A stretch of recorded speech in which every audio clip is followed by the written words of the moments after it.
सरकार तो खुद अपने ही वादों से, झूठे वादों से और ये झूठी तोड़ मोड़ जोड़ करके बनाई हुई सरकार है जो फंसी हुई है। तो इन्हें क्या फंसाना है?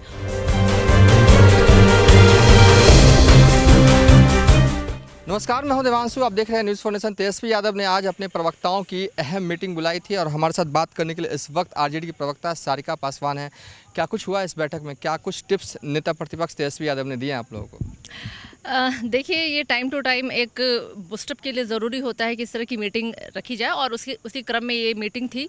और आप सब जानते हैं कि अभी हमारी पार्टी की स्थापना दिवस सिल्वर जुबली मनाई जाने वाली है। उसके लिए भी क्या स्ट्रैटेजी तैयार होगी, किस तरीके से, चूँकि वो कार्यक्रम में सम्मिलित होना है तो वो भी वर्चुअली, और पहली बार ऐसा होगा कि माननीय लालू प्रसाद यादव जी वर्चुअली जुड़ेंगे इस मतलब स्थापना दिवस के दिन। तो उसकी भी रूपरेखा कैसे तैयार होनी चाहिए, कैसे सारी चीज़ें अरेंजमेंट होगी, इन तमाम ऐसे मुद्दे थे जिसको लेकर के कि ये बैठकें अभी लगातार, ये अभी पहला दिन है और मुझे लगता है लगातार अभी कई दिनों तक की बैठकें होंगी इस तरह की। तो उसकी ही रूपरेखा तैयार हो रही थी। सरकार को किस तरीके से घेरा जाए, इस पर भी कोई बात? देखिए, सरकार तो बहुत बुरी तरीके से घिरी हुई है, अपने ही कृत्य में घिरी हुई है, क्योंकि 6 महीने के होने को है, सरकार अभी भी रेंग ही रही है। चलने की बात तो छोड़ दीजिए, जिन जिन वादों को लेकर सरकार आई थी सत्ता में, वो आज तक उन्होंने उस पर एक, आप भी अच्छे पत्रकार हैं, आप जरूर जानते होंगे और कहीं ना कहीं आपका भी मन का चुटता होगा कि जो विधानसभा चुनाव थी और जब आपने कवरेज किया हो तो कितने बड़े बड़े वादे इन्होंने किए थे।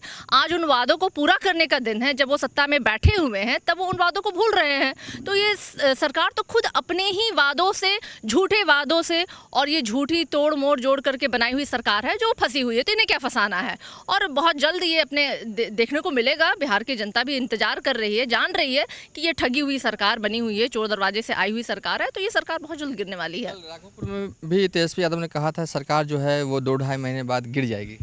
देखिए, सरकार जो है, ये वर्तमान सरकार जिसमें कि 4 पहिए हैं और चारों पहियों का तालमेल जो है वो बिल्कुल दिख रहा है कि किसी में आपसी तालमेल नहीं है। अब बीजेपी के ही नेता और विधायक कह देते हैं कि नीतीश सरकार जो है काम सही से नहीं कर पा रही है, नीतीश सरकार के कई मंत्री कह देते हैं भाई। तो कहीं ना कहीं इनके मन मुटाव जो है वो जनता के सामने है। इनके अभी देखिए जीतन राम मांझी हैं या फिर मुकेश साहनी है, वो कहते हैं कि भाई अब 19 लाख नौकरियों की बात करो।